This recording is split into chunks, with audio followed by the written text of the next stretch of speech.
Well, good morning, everyone. I am so delighted to welcome you to Carnegie Mellon University, host of this inaugural Pennsylvania Energy Innovation Summit. Thank you all for being here. Thank you for joining us. In just a few moments, I'll have the pleasure of introducing the visionary force behind this gathering, Senator Dave McCormick. But for now, would you please join me in thanking the Senator for his commitment to our region, the Commonwealth, and our great nation. Thank you very much, Senator McCormick.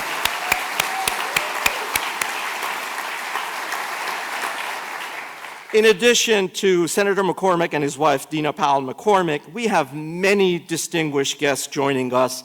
Forgive me, I'm not going to name check every one of you, but I just want to say that we have several cabinet officials from the administration, elected officials representing all levels of government in Pennsylvania, C-suite executives and investors from some of the most innovative companies in the world, members of higher education community, including several of my fellow university presidents from across Pennsylvania.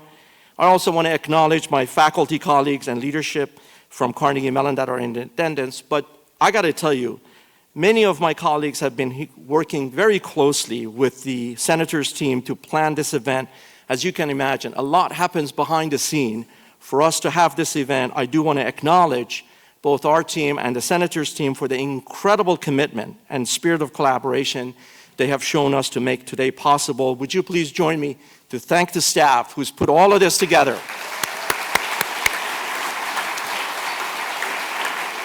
I'm going to make a couple of brief comments and then introduce the Senator. We're pleased to host this national dialogue at Carnegie Mellon, and we believe this is exactly what great research universities are called to do. Higher education must be a convener, a catalyst for ideas and partnerships that shape our future. And CMU has a long and proud tradition of doing exactly that. For 125 years, we've been at the heart of technological revolutions that have redefined industries, remade communities, and propelled our nation forward. We bring together across sectors, across disciplines, across diverse perspectives to tackle the most pressing challenges of our time, and today is no exception. This summit comes at a defining moment for our country and perhaps for all of humanity. We are in the midst of a sweeping technological transformation, driven, of course, by the advances that we all see. In particular, the growing power of artificial intelligence. Perhaps it's the most important intellectual development of our time, with profound impacts on every sector of our economy and broad implications for our labor market, workforce, and our way of life.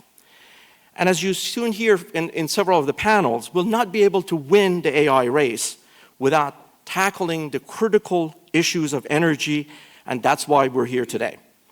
Innovation and energy are the twin engines of our future, and our economic competitiveness and our national security depend on it. Fortunately, Pennsylvania has been a global hub of energy and innovation for generations, and here in Pittsburgh, the legacy of discovery and reinvention runs deep, from steel to semiconductor to robotics to nuclear energy. And that's what brings us today to this location. And that's why we're here today. And it's the leadership of Senator Dave McCormick. A native of Bloomsburg, Pennsylvania, Senator McCormick brings a distinguished record of service to our nation. He's a graduate of West Point and a combat veteran who earned his PhD in international relations from Princeton. Senator, I'm going to have to start calling you Dr. McCormick, I think. During the George W. Bush administration, Dave McCormick served as the Undersecretary of Treasury and Deputy National Security Advisor.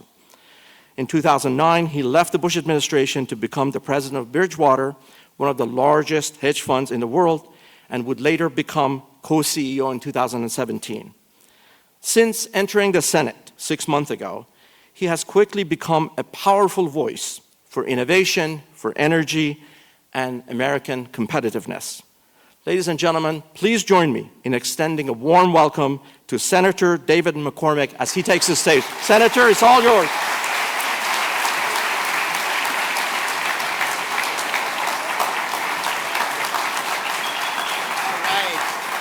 What a crowd. Thank you, Farnham. I am so excited to see you all here. Thank you. Thank you for being here. This is a great day for Pittsburgh, a great day for Pennsylvania. Lots of friends in this room, a West Point classmate in this room, Kevin, a high school friend, best friend from high school, just lots of people in this room that mean so much to me. And thank you, Farnham. You know, when we started to talk about this summit, I knew immediately we wanted to do Carnegie Mellon. I live right around the corner from here. 20 years ago, I used to run through the campus with a stroller with one or two of my daughters in it. I served on the CMU board, it was a marvel. CMU was a marvel then, but under your leadership, it's become even more exceptional. A leading AI university, an incubator of great talent for our country, including many of the companies out in the hallway here. So thank you to you and the entire community for what you're doing, and thank you for hosting. We appreciate it. And for all of you that live here or came into town, thank you for joining us for here in Pittsburgh for the inaugural Pennsylvania Energy and Innovation Summit. This summit is about catalyzing, among other things, $90 billion of investment and tens of thousands of jobs in Pennsylvania. Let me repeat that. Today we're going to announce $90 billion of investment and tens of thousands of jobs in Pennsylvania.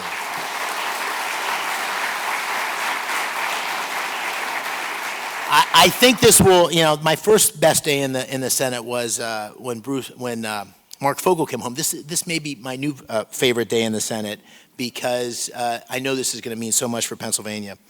Showcasing to all the world also what Pennsylvania has to offer. We have about 150 reporters that are here today, and we're having an opportunity to tell Pittsburgh's story, to tell Pennsylvania's story. And then finally, on the campaign trail, what I campaigned on, what President Trump campaigned on, the promises that he made were opportunities for working families. And what's happening today is going to be a huge catalyst for opportunities for working families. So it's a wonderful day, and it's a real honor.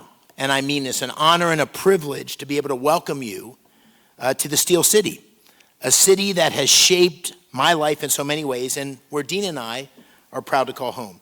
3 of our 6 daughters were born here, and I saw firsthand how this city can thrive as an executive, a tech executive here during the Pittsburgh Renaissance 25 years ago. And Dean and I have been incredibly blessed in our lives, and when we were campaigning across Pennsylvania, we promised that we'd be laser focused on using our experiences to deliver good paying jobs and opportunities for working families across our Commonwealth. And so today, it's such a source of pride for me and for us to see so many friends and be able to welcome them to the city and the Commonwealth we love and to learn about the future that we're building here. There's no better place, and I mean this, there's no better place than Pennsylvania to lead the next revolution in energy, technology, and artificial intelligence. From our abundant energy sector, our incredible universities, not just Carnegie Mellon, but Penn State University, Penn, Drexel, Lehigh, so many. Our Commonwealth is poised to lead the next era of growth and opportunity. And as we reflect during America's 250th year, Pennsylvania and its people, we've been at the forefront of our nation's history, of industry, of innovation since the very beginning. And that's why I'm so grateful to President Trump for agreeing to come here today, to really be the catalyst for what we're going to announce, and to each of you for coming here today to see everything the Keystone State has to offer, not just for our future, not for Pennsylvania's future, but for America's future. Today, in large part, because of the President's leadership, we're going to follow through on many of the promises to make America energy dominant, lead in advanced technology, and create jobs and opportunities for working families in Pennsylvania and across America. Now, we got a lot of firepower today, a lot of firepower in this room, and our vision for this event came from the realization about the crucial link between artificial intelligence and energy. But never before have the leaders of all those companies, as well as major investors, come together, gathered in one place with the President of the United States to talk about the future and how that leadership needs to take place. And it was such a special opportunity to have that opportunity, or have that chance to talk about that. in a commonwealth that can really be at the forefront of our nation's technological future, right here on the ground in Pittsburgh. We're honored to be joined today, and they're on their way in, by many of the President's team, members of his cabinet, members of his administration, Chief of Staff Susie Wiles, Secretary of Treasury Scott Bessent, Secretary of Commerce Howard Lutnick, Secretary of the Interior Doug Burgum, Secretary of Energy Chris Wright, EPA Administrator Lee Zeldin, and many senior White House officials. You'll hear from him in a minute from David Sachs, Michael Kratsios. Thank you all of those senior officials for being here, because what's required is a true partnership between the leadership in our government, the leadership in the private sector, the leadership in labor, and we've got all the key people here today. I'm also honored that we have so many elected officials and business leaders from Pennsylvania and across the country. Leaders across the political spectrum who are focused on making Pennsylvania first, putting Pennsylvania first. We had a dinner last night with Senator Fetterman. Thank you to him. Governor Shapiro is here, or will be here later today. State Senate leaders Kim Ward and Joe Pittman, many from the congressional delegation will be flying in. Energy dominance, leadership in AI, energy innovation, it doesn't have a political affiliation. Great jobs for working families are not Republican issues or Democratic issues. In Pennsylvania, we're coming together to try to ensure we remain at the forefront of what's going on. We got great energy leaders here. My friend Joe Dominguez, the CEO of Constellation, is here. Reopening 3 Mile Island to world-class innovators. Alex Karp of Palantir is here. Pittsburgh's own Jake Lucerian of Gecko Robotics, a superstar startup here in Pittsburgh that's not a startup anymore, a huge success story. Pittsburgh is at the crossroads already of the AI and energy revolutions. We also have some of the most important global investors in the world here today. My good friend, GIC CEO Chow Kit is here. Thank you, Chow, for coming. He traveled all the way from Singapore. John Graham, who leads Canada's biggest pension plan, is here, the CEO. And my good friend you'll hear from in just a minute, Haldun Al-Mubarak, the CEO of Mubadala from the United Arab Emirates, are here. Those three guys alone have oversight for about $3 trillion. And the question for me is, how much of it's coming to Pennsylvania? This is the President's America First agenda at work. But we're not gathered here just to talk. Today, you'll hear companies commit, as I said, more than $90 billion to make sure the road to AI and energy dominance runs right through Pennsylvania. We're at the crossroads. These investments and the issues we'll discuss today are of enormous consequence to Pennsylvania, but they're also critical to the future of our nation. The stakes couldn't be higher. The AI revolution has potential and promise to transform our nation's economic outlook, and it also poses huge opportunities, but also risk for national security. If the United States does not lead this revolution on our own terms, we will hand control of our infrastructure, our data, our leadership, and our way of life to the Chinese Communist Party. This is a competition that we have to win. That's why we must build. From natural gas turbines and nuclear reactors to transmission lines, data centers, and a skilled workforce, building is the key to unlocking the potential of AI. Today, we will send a clear signal that the world's leading energy and technology companies are committed to building in Pennsylvania. You all should have received a folder on your way in with the agenda for the day. In a few minutes, we'll start the first panel. Throughout the morning, you'll have a chance to hear from CEOs, cabinet secretaries, and experts about how crucial it is that we're in the lead in AI and energy, and why Pennsylvania is so well positioned to spearhead the charge for American energy and AI dominance. And finally, we'll close the day with a roundtable featuring our special guest, our honored guest, President Donald J. Trump, in the Wigan Gym right down the hall.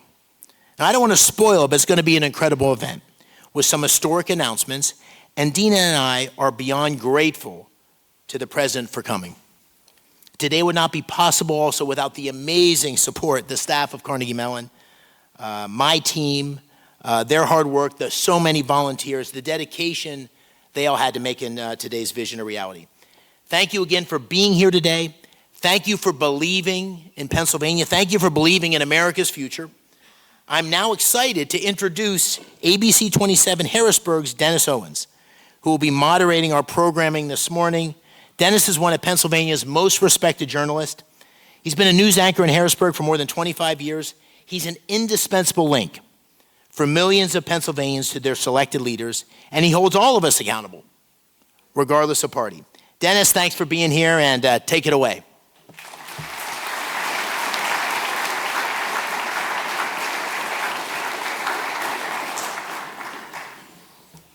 Thank you very much, Senator McCormick. Very honored to be here. My first love is news, and I have a feeling we're going to make news in this room today. It's very exciting to be here.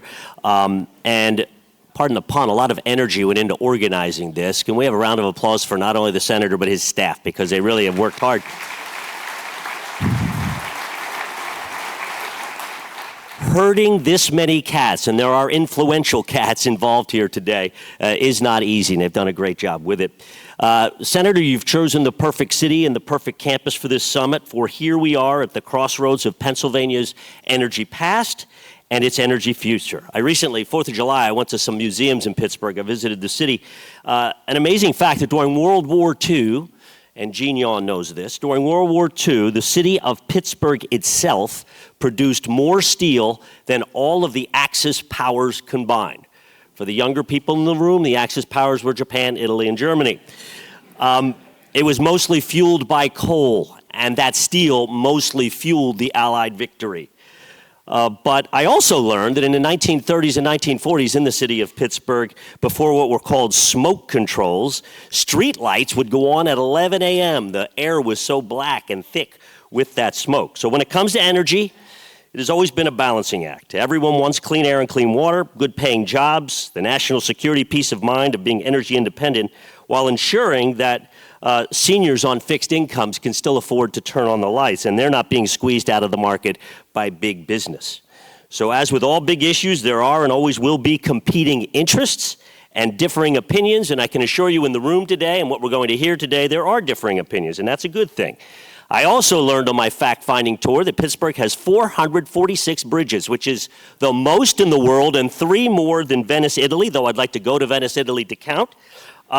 446 bridges in this city, and perhaps we can build a few bridges today on the very important issue of energy. I also must admit I'm intrigued, my last Pittsburgh fun fact, that at 12 per 10,000 residents, there are more bars in Pittsburgh than any other American city.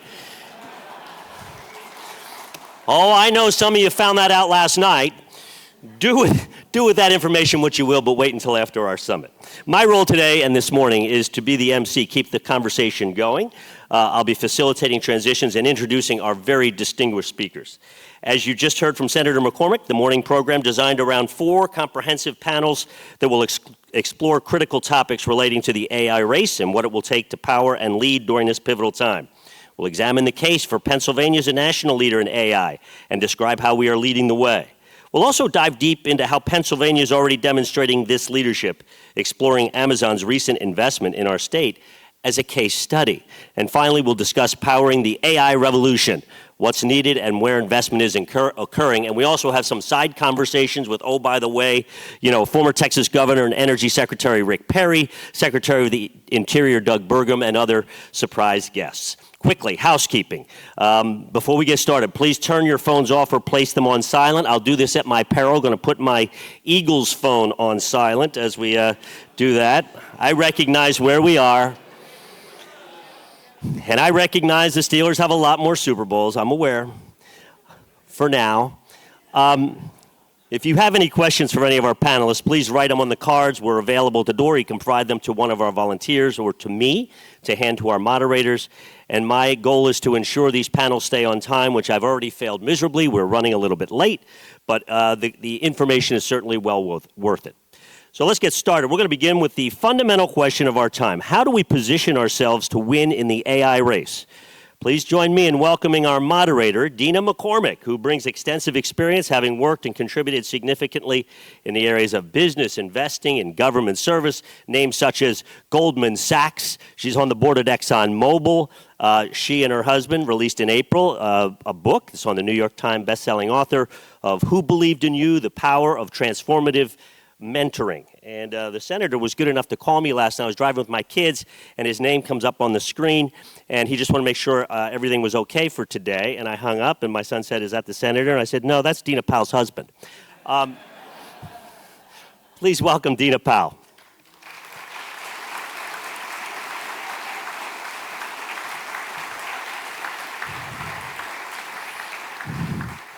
Our panelists, John Gray, President, Chief Operating Officer of Blackstone. Khaldoon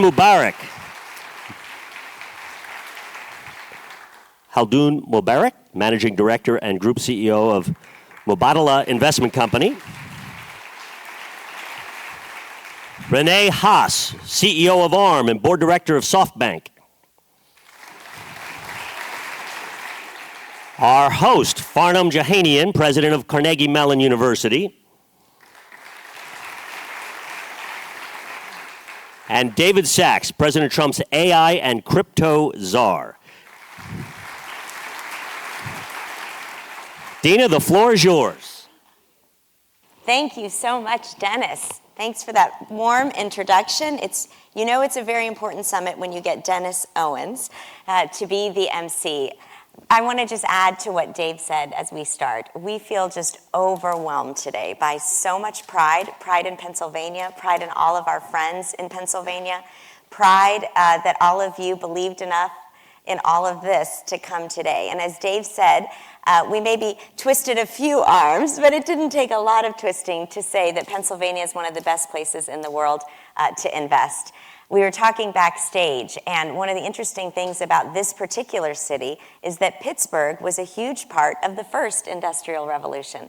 And today, we hope we're marking the first day that it will be a huge part of the AI and energy revolution. So thank you to this incredible panel for being with us today. I'm going to start with what is going to be our largest announcement, a $25 billion commitment by Blackstone. Dave and I have known John Gray for many, many years. He has been to Pittsburgh before. A few people have not, but we're very grateful that he has. John, I'm so grateful that you're here. I know you're going to talk a little bit about the announcement, but I would love for you to start with the fact that Blackstone is the largest investor in data centers in the world. You actually started this almost 4 years ago. Love to hear about that journey and what you saw so many years ago that has led us here. Well, I should start by saying congratulations to you, Dina, to Senator McCormick. Putting this together is a great event, but it also is so important for Pennsylvania and the country overall. Thank you. What I would say is for us, we got at this a little bit indirectly. 4+ years ago, we found a company, QTS, which was publicly traded, a data center business. We thought the market didn't fully appreciate the potential. What we saw was there was real growth in demand of data for AI, not yet AI, but for online migration, cloud migration, data, and so forth. And after we bought the company, what we stumbled upon was hyperscalers were beginning to look for AI.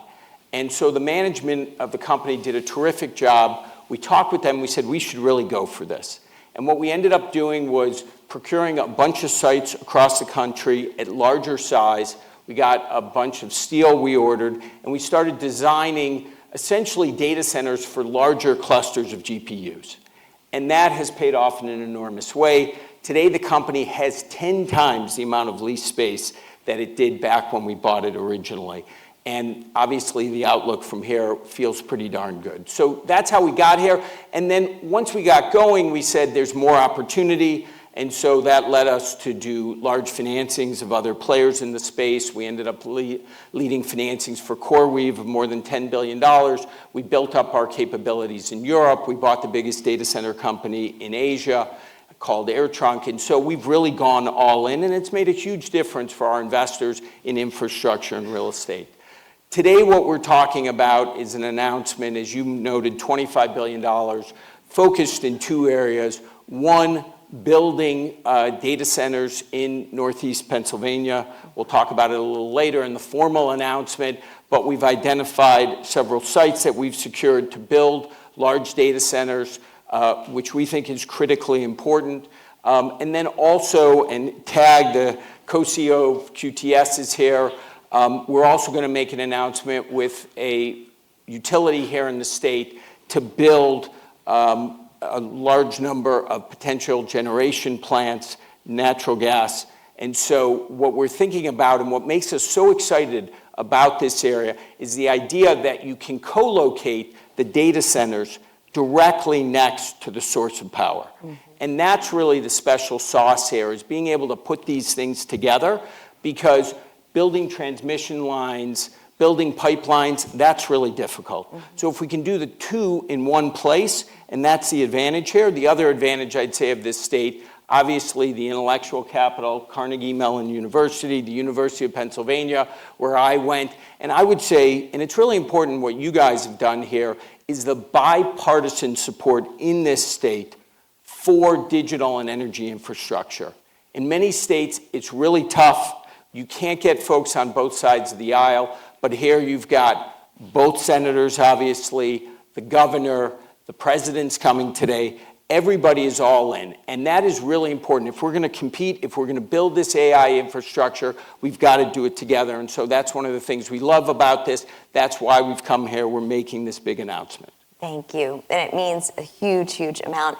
You mentioned the talent piece, and obviously we are at Carnegie Mellon University, and we're really proud, because I think one of the things that I hope so many people that don't know as much about Pennsylvania is that high-skilled, lots of training, scientists, engineers, David Sachs knows this very well, but also an incredible labor force, workforce development, the building trades, construction jobs that are many union jobs as well. So I want to actually ask you, Farnham, how critical is talent in the AI race?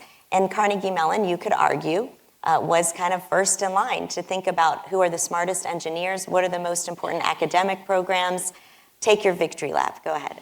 Well, first of all, Dina, again, thank you. Thank you for your support in organizing this. Again, grateful to the Senator for convening this event, and again, to my fellow panelists for being here. You know, the truth is that we cannot win the AI race without winning the race for talent. Let me just share with you a couple of data points. 6 out of 10 businesses today say that they expect AI to transform their entire business. In fact, if you step back, 70% of the skills required for an average sort of job is expected to change within the next decade. I'll give you one more data point. Average half-life of most jobs is less than 5 years now. In fact, for some of the IT jobs, as HBR reported, it's 2.5 years. Actually, average half-life of a university president is even shorter, but we won't go there. But what we're seeing is a significant transformation for the future of work in the labor market. Every industry and market is going to be in flux. There's an absolute need to train scientists and engineers and the workforce to be ready for this economy that's changing. The fact is that this pace, this scope and scale of these changes, the transformation, is so rapid that we don't really have the time that we did, for example, during the mechanization of agriculture or industrial revolution, to wait to get there. So the urgency of that is absolutely there. One more data point besides, I'll give you some ideas about how do we go from here. Where do we go from here? Today, China produces more scientists and engineers with a bachelor's degree than the United States, Europe, and Japan put together. That's a staggering data. And these are, of course, data scientists, AI engineers, and so on. So in addition to investing in our innovation economy, which is supporting research, which has been at the core of national prosperity that we have enjoyed and national security for the past 75 years, this compact between universities and the federal government and, of course, the industry, we need to double down on it. But we also need to double down on educating, essentially, the next generation of talent that we're going to desperately need. And that doesn't mean just producing undergraduates and masters and PhDs. We need all of that, folks. There's no question about it. But we also need a new generation of skilled workers for factories, for farms, for hospitals, for schools, to build and apply AI. And this reskilling and upskilling is going to be a fundamental challenge facing every society, and absolutely the United States needs to win that race to be able to do it.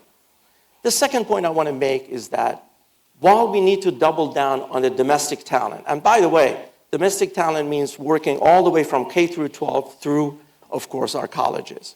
We also need to have an immigration policies that allows us to recruit the best and the brightest to come to this country, because most of them who come get educated. In fact, our data is that 90% of them actually stay in this country and contribute to our society. The final point very quickly is that, since we're talking about education, we often forget about the impact of AI in transforming education itself. That's something that we have underestimated in the last decade. CMU has been in this journey of behind the science of learning for more than 2 or 3 decades. What I want to tell you in a nutshell, we're at a point in society where we can use AI and the digital transformation to completely reimagine education from K through 12 all the way, including reskilling and upskilling, by making education much more personalized, much more adaptive and accessible, with absolutely better outcome and essentially quantifiable outcome for all the students. So what I really am expecting, and I'm going to make a prediction, we are at the cusp of seeing the education around the world, but certainly in this country, being completely transformed as a result of access to AI. And that's going to become one of those defining moments for the nation to seize it, and we'll be ahead of everybody else. Thank you for that question. Thank you, Farnham. Well, you could argue that someone who really knows a lot about talent is the very talented David Sachs, who recruited incredible people his whole career, focused on areas of investment, developed some of the most important technologies. In other words, he really didn't need a job. But President Trump called him, asked him to come in. I can't think of a more important moment for the AI leader in government and a more important person to lead it. So we are not only grateful you're here, we're really grateful for your service to the country. And I hear you talk all the time when people push you on things like, you know, is the U.S. winning the race? Do we have the right allies or not? One of the things that you feel strongest about is the talent in the United States and the investment in that talent. That's right, Dina. So first of all, thank you for having me, and thanks to Senator McCormick for putting this all together. So President Trump did recruit me to be the first AI czar. And the mission that he gave us the very first week of his presidency was trying to figure out how we win this AI race, exactly the theme of this conference. And I think that, you know, what I've sort of boiled it down to is 3 things. So number 1 is innovation. We have to have the most innovation in the United States. We have to outcompete our global adversaries. There's just no substitute for that. You can't regulate your way to winning an innovation competition. So that's number 1, and I think the president has done a number of things already to get red tape out of the way so that America can innovate. In the United States, the innovation happens in the private sector. It's not the government that's doing the innovation. And so we need ultimately a government that's supportive towards the private sector and all the innovation that's happening. So President Trump, his first week in office, rescinded a 100-page Biden executive order that I think was imposed unnecessarily burdensome regulation on our AI companies. And there have been a number of actions like that to eliminate red tape. And the good news is that back in my home of Silicon Valley, there's just been an absolute startup explosion happening. And so a ton of new companies have been formed in this area of AI. So that's number 1 is innovation. Number 2 is infrastructure. We have to create the AI infrastructure that we need. And I know that John just spoke to this as well, and this, I think, will be a major theme in Pennsylvania. The new AI data centers are incredibly power hungry. We need a lot of electricity, and that means making it easier to generate new power in the United States. And I know that Pennsylvania is going to play a huge role in that. So, you know, we have to drill, baby, drill, and we have to build, baby, build. We have to keep, building new power, new energy. The third area is what I would call the AI ecosystem. Every successful company in Silicon Valley knows that the way that you win is by building the biggest ecosystem for your technology. You build a platform, you build an app store, you want to have the most apps in your app store. And so we have to have this mentality of wanting to bring in partners from all over the world into our ecosystem. And this was, I think, one of the major themes of the president's trip to the Middle East just a few short weeks ago, where we want to bring more countries in for investment, and we also want to export the American technology stack. We want the whole world using our technology. We want to become the global standard, because that's how you win a technology competition. And this is an area where I think that the thinking is a little different than what Washington has done in the past. I think Washington tends to have a little bit more of a command and control mindset, like we got to control this, we got to hoard it. But I think that ultimately the way for the United States to win the AI race is to enable everyone all over the world to share in the bounties of AI, so that they're building on our technology stack, the American technology stack. And I think there's a very simple metric for figuring out whether we're winning or not, which is just look at market share. You know, what is the market share of the American technology stack? If in 5 years we look around the world and American companies have, say, 80% market share, it means we won. But if we look around the world in 5 years and say Huawei has 80% market share, it means we did something very, very wrong. So I think that we in government need to have an approach of encouraging the private sector, encouraging startups, encouraging the talent to pursue all these different ideas, and helping to proliferate American technology so that, again, we become the global standard. Well, I had the privilege of being with you when the president was in the Middle East as part of the business delegation, along with Ruth Porat and others. And I really was struck by how much you are open about that and pushing that we really do want to work with our allies. We want to work with our most important allies. What do you say to well, how do you figure out which allies? What are you concerned about with some of them potentially sharing data, sharing resources with China and others? I think you've sort of taken an approach that there's a way to figure this out. Well, I think with respect to, say, the Gulf states where we went, and I'm sure Khaldun can speak to this, these are countries that are longstanding partners and allies of the United States going back, 80 plus years. And we already have hostile relations with a country on one side of the Persian Gulf. Do we have to alienate everybody? But that is kind of what happened in the last administration, is that, I don't want to make this too partisan, but the previous president declared that he was going to make one of our Gulf partners a pariah, and in October of 2022, the U.S. government imposed restrictions on all the Gulf states that they couldn't import servers-based semiconductors to build data centers. And I think that's a big mistake. Again, if we don't provide the technology, then our global competitors will. And I think we want data centers across the world to be built with American technology, because the alternative is really simple. It's going to be, if we don't, we're going to create pent-up demand for a Huawei Belt and Road. So to me, this is a really, really easy one. And I think this concern you sometimes hear about diversion, that somehow the chips will be diverted to China. It kind of gives people the impression that the chips are like diamonds in a briefcase that can be smuggled. They're not. They're mainframe computers. If you look at like the new generation of, I'm sure Renee can speak to this, I mean, the servers and data centers are 8 feet tall. They weigh 3,600 pounds. They have to be transported and installed with special equipment.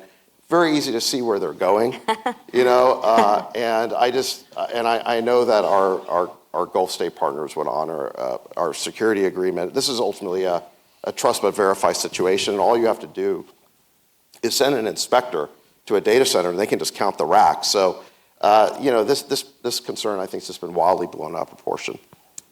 Got it. Well, this is a very good segue then to His Excellency Khaldun Al-Mubarak. I've known Khaldun so long, I didn't have to call him His Excellency. That 30 years ago when we met, when we were 5 and 10. But actually, personally, I always tell you this, I'm so incredibly proud of the leadership role that you have under His Highness Sheikh Mohammed. But I have to say, it's been remarkable to watch the UAE leadership in this space. I think it's part of why the President and David have a unique partnership with you, and we'll get into that with Renee and Stargate and other things. But take us back, because it's been a few years that you have been focused on investing across these platforms. And interestingly enough, I don't think you thought about it as we are going to invest in AI. You thought about it as we're going to invest in every piece of AI.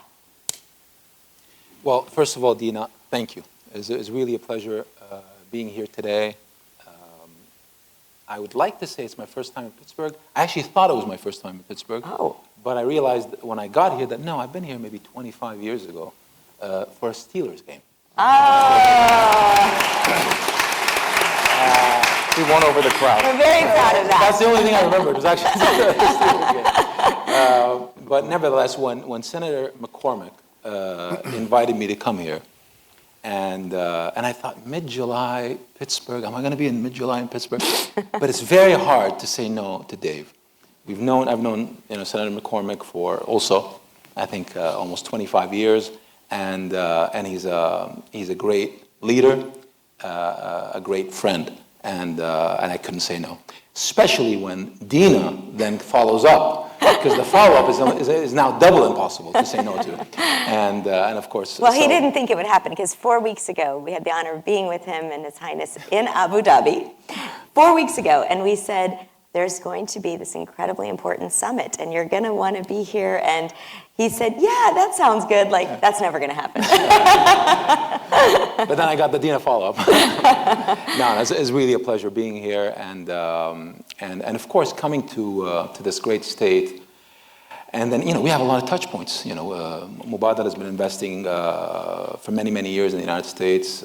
Just quickly, the UAE is one of the largest foreign investors in the U.S. We have many institutions that are one of the largest, again, sovereign investors in the United States. I run one of them, Mubadala.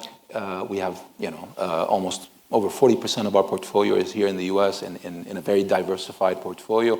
By the way, here, we just invested just almost a week ago in a big transaction in PCI Pharma, which is a great company based here, and we have a long history with Nova Chemical. So, we have a lot of touch points with this great state. So I'm happy to be here. And now, more importantly, obviously, the subject matter of this conversation is AI and the future and how what role we are trying to play in this new revolution.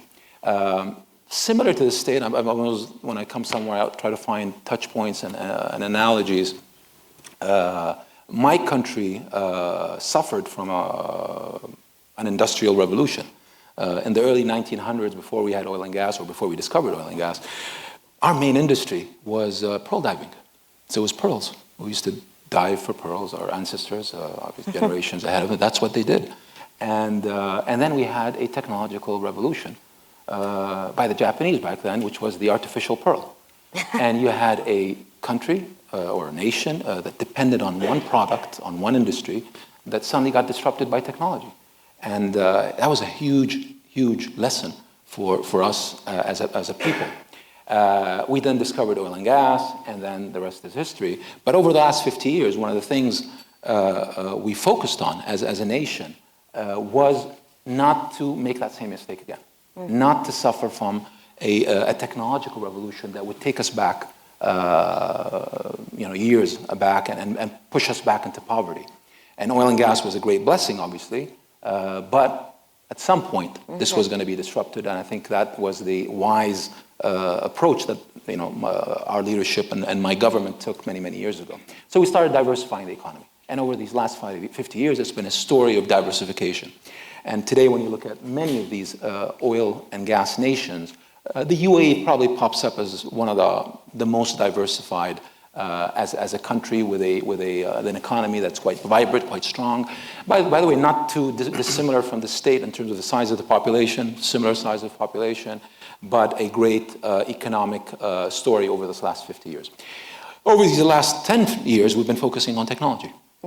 And one of the things my company's been doing is really investing heavily in the multiple, diverse stacks of technology. Of course, the U.S. is one of the most, if the most important, obviously, recipient of our investments. You have incredible technology development. You know that. You have great research and development, great institutions, great universities. We're in one of them right now. By the way, I chair the first AI university, which is the MBZ AI University in the UAE. It was established 8 years ago. And we recruited our president from this great institution here. They were a little grumpy about that, but Well, He's still ours, though. he's still yours. He's still a fellow. He's still yours. And that's another great example of collaboration between our two countries and two institutions. And in this case, again, technology partnership, because I think what David said is spot on. The race on AI is not just an industrial technological development race, but it's also a partnership race. And more partnerships that get established, you win this race, at least in my view, through partnership. Mm-hmm. And that's what we've been focusing on, really as a strategy, investing in the technology itself, investing, what do we have? What's our strength? Our strength is energy, it's capital, and it's human capital. We have a small population that we focus a lot on the development of the human capital. These three factors, and I think when it comes to AI, I think fit very nicely. And I think we've identified that as really an edge, and we're utilizing that edge in trying to play a role in this technological revolution. The key is enablement. I think I've heard that word from John, from David. Enablement is key. And what we're doing a lot of right now is not just investing, but also enabling the technology. Today, if you go to the UAE, many of you have, probably most of the people in the room haven't here. Actually, when it comes to the enablement of AI, we're probably surprisingly one of the leaders in the world. Every board I sit in has an AI observer. I chair one of the largest banks in the UAE. I was at my board meeting actually yesterday morning, and we have an AI observer.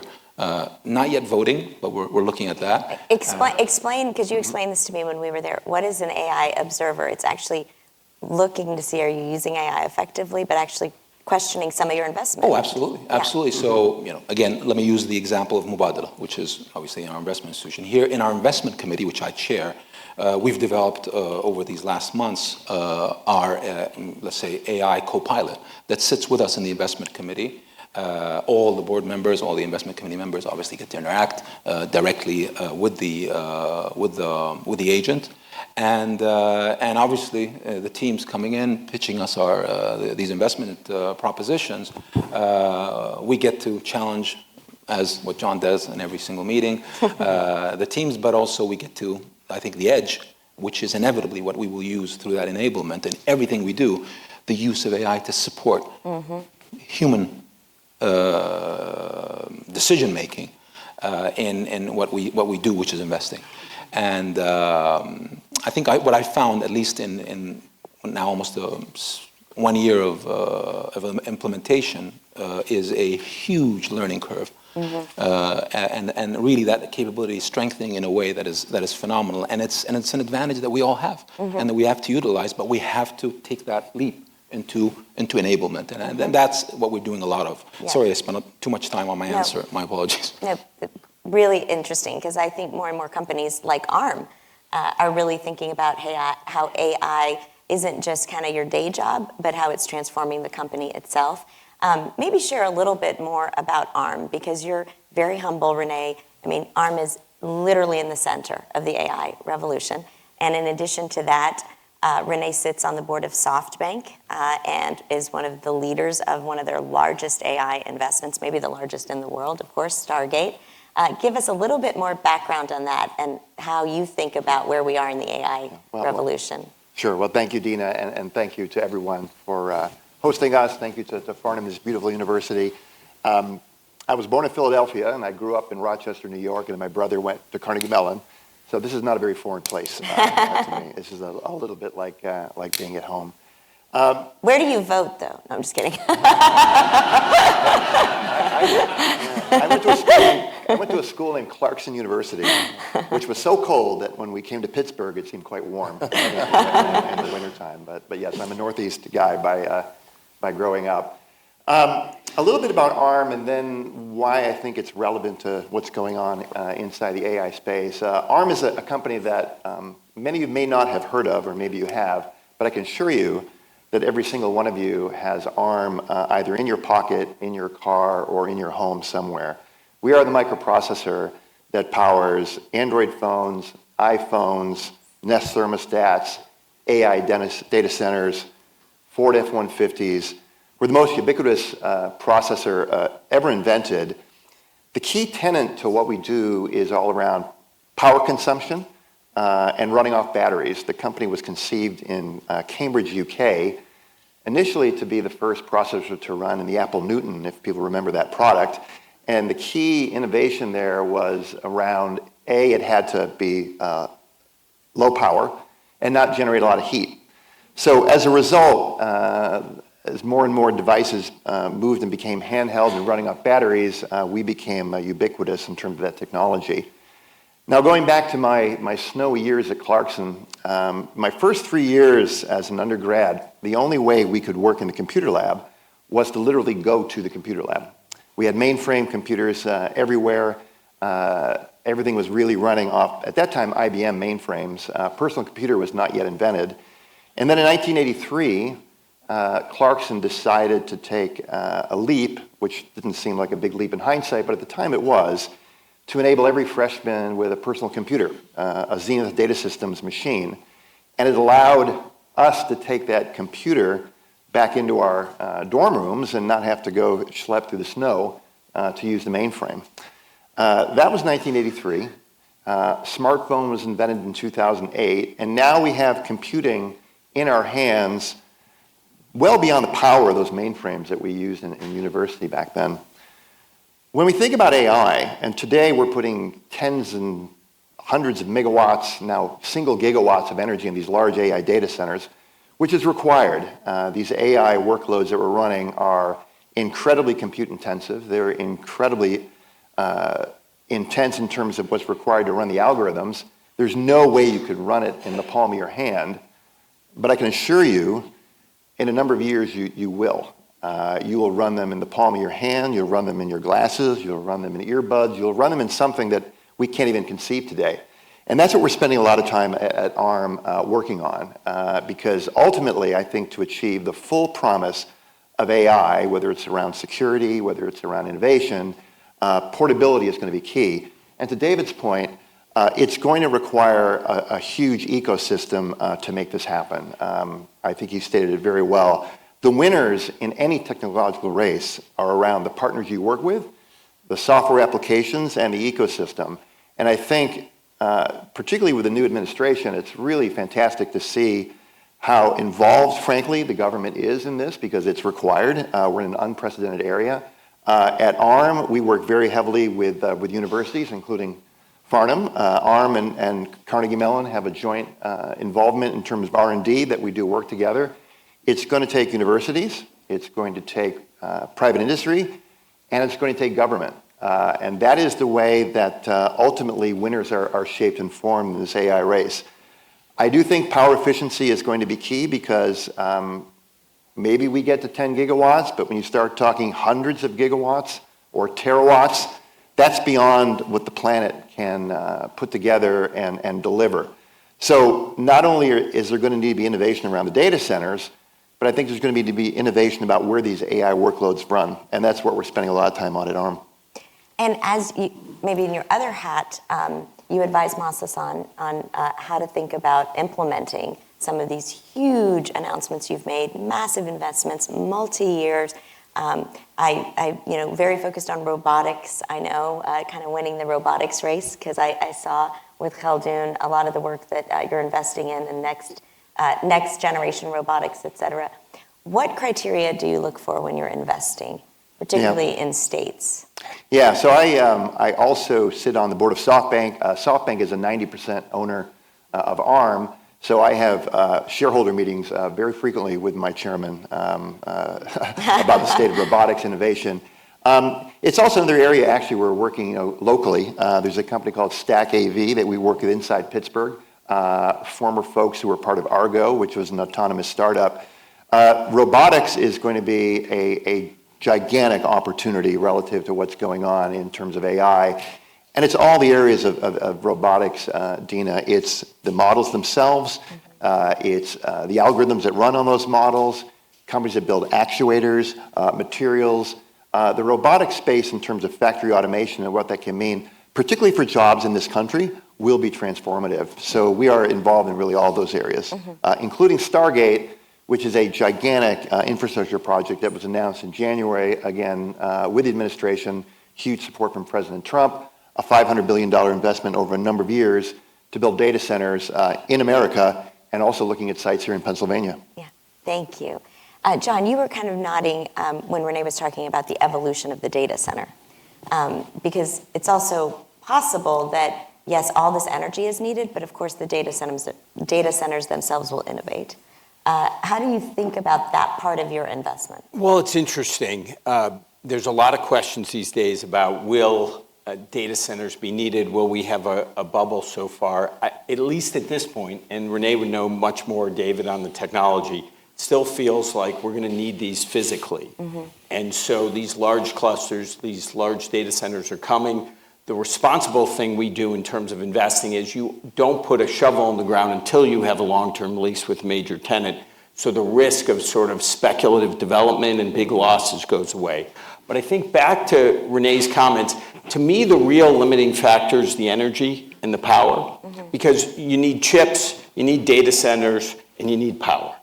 And I think there's going to have to be innovation, but in the meantime, we've got to make major investments, which we are in generation, both renewables and natural gas, in transmission, with big investments in pipelines and hydro transmission, and then in the utilities, which are going to need a lot of capital because of electrification, because of the data centers, ultimately because of the robotics. So I think there's going to be innovation in terms of the data centers, their size, but ultimately we've got to get better on power. In the meantime, I think it is the limiting factor, and so we've got to figure out how to go as a country that basically used the same amount of power for 20 years to think about 40 or 50% more power usage over the next decade. And as much as this technology is so exciting, unless we get the energy side right, we can't pursue this. So it's really important, and that's why having the government involved is so important, because this is big scale. Everybody's got to recognize the challenge, and private capital will be a really important part of the answer. There are also, though, talking about the energy, not risk, but needs that are very hard to figure out. But there's also not just promise in AI, there's questions about what it'll do to the workforce.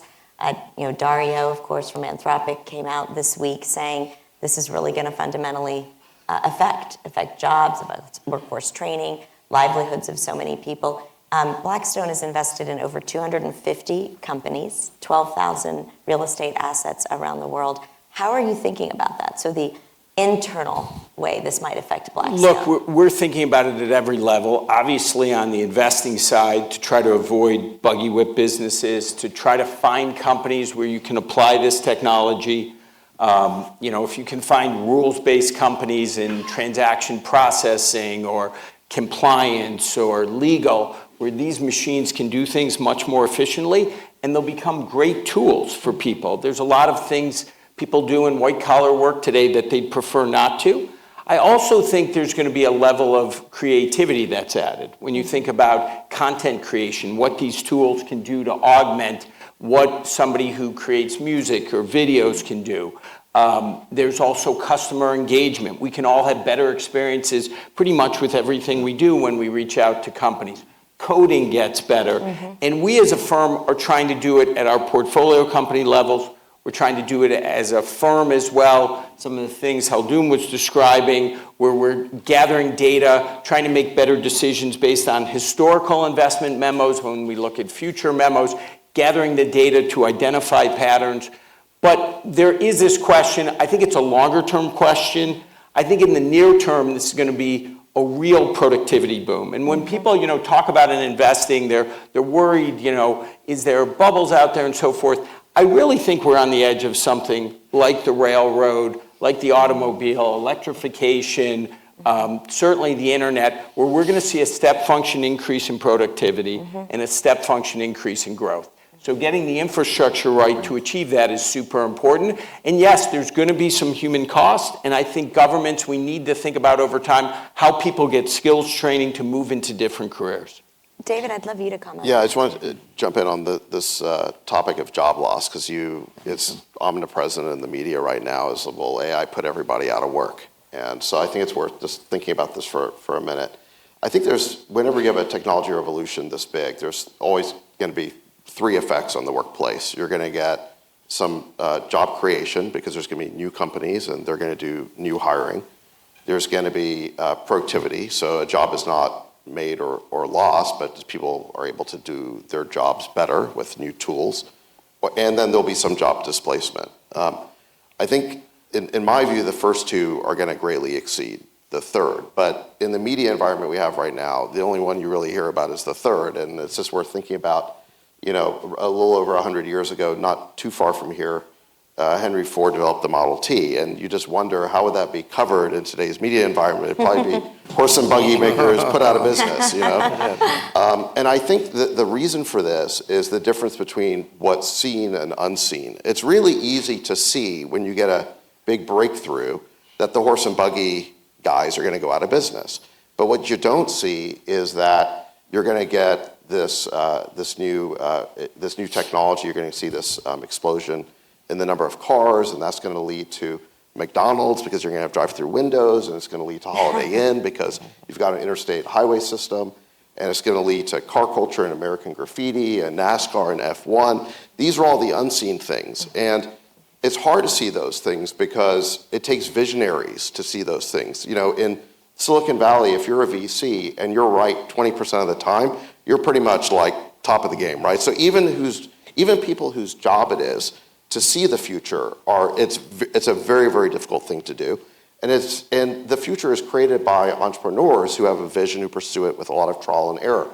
So obviously, where all the new jobs are going to come from, that's like a hard thing to explain, right? Because we can't see all the new companies that haven't been created yet. Right. We just see the horse and buggy. But I feel very confident that this will follow the pattern of previous technology revolutions, and you will get an explosion in the productivity and the job creation. You wanted to jump in on this? Yeah, I agree with David. And if I think about our world where 10 years ago it may have taken 100 people or 200 people to design a big part of a circuit, today that number is 10 times. And a lot of the time is being spent on identifying bugs, verifying the design, et cetera, et cetera. AI is going to be amazing in terms of helping that. And that's going to create space for new ideas. I believe that, and Dario is a brilliant scientist, I would not want to debate him on this topic, but I think until we run out of ideas, the productivity gains we're going to see from AI are going to be amazing. And inside our company, what we are short on is people who can generate ideas and go work on new projects, because the projects we work on are so labor intensive. To Farnham's comment in terms about the number of engineers that we put out in the United States, Europe, and Japan compared to China, AI is going to help us immensely in that space. So I cannot get enough of it. We are using it heavily inside our company. The benefits we're seeing is not replacing jobs, it's accelerating work. And it's actually accelerating new ideas. And I think new ideas is a very human thing that I think AI is still a ways away from. I know you want to get in on this, Farnham, and then I want to ask Khaldun how he thinks about that from the companies he's investing in. To David's point, and also to your point, imagine the things that we're able to do just today, where 10 years ago, we couldn't have imagined it. And I'm a computer scientist, and I'm surrounded by computer scientists. So there are people who can envision this, you're absolutely right. But what's incredible about the new generation of AI systems is that we're able essentially to apply it and integrate it into businesses without changing the workflow at times. That's a really profound business model of, in fact, some of these institutions. So that's a profound change that we're going to see, and it's going to have a ripple effect across all industries. What's great is if you step back and look at what's happening, we're at a point that we can augment and at times even outperform, I should say, human capabilities, both physically and cognitively. And if we're able to do that, from vision to speech to decision-making and ultimately creativity, it is not only going to make a lot of things more efficient, but perhaps human beings also can focus on a lot of things that are also grunt work that we don't like to do. The final point that I want to make, and it's really echoing what David just said, it's really important, as for a university president, you can see that I'm committed to this. It's really important to educate the next generation. We need more scientists, we need more engineers, we need all sorts of skills. But we can't forget that in the best of times, only 35% of our population gets a college degree. Let me repeat that.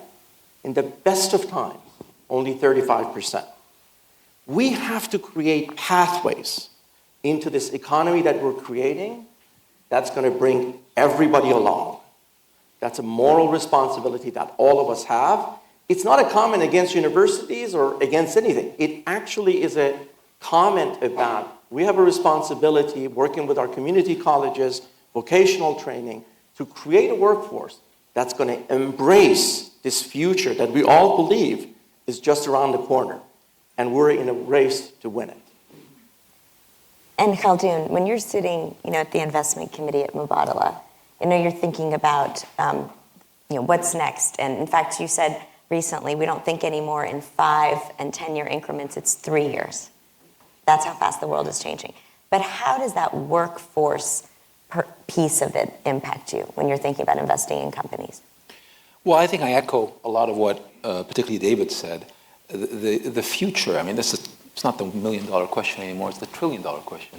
We can't predict really what's the new jobs of the future. This is going to happen, or it's happening as we speak. The world is changing so fast, and the impact of AI is dramatic on every industry. But it's also very exciting because, to his point, let's look at healthcare as an example. The impact over the next year, 2 years, 3 years, 5 years is extraordinary in that space. People are going to live longer. People are going to live healthier. And that in itself is a massive disruption on healthcare, on the whole biomedical, biotech space, has a massive impact on new companies, new creations for longevity. This is one massive space that is going to create a lot of new companies and a lot of new jobs.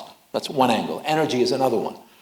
Of course, it's going to make, we're seeing it already. It's going to get cheaper and cheaper to produce that oil barrel, that BTU of gas, the creation of new technologies from fusion, new SMRs and nuclear. All that is going to be exponentially faster with this infusion of AI, and that's, again, new companies, new businesses, new entrepreneurs, new jobs.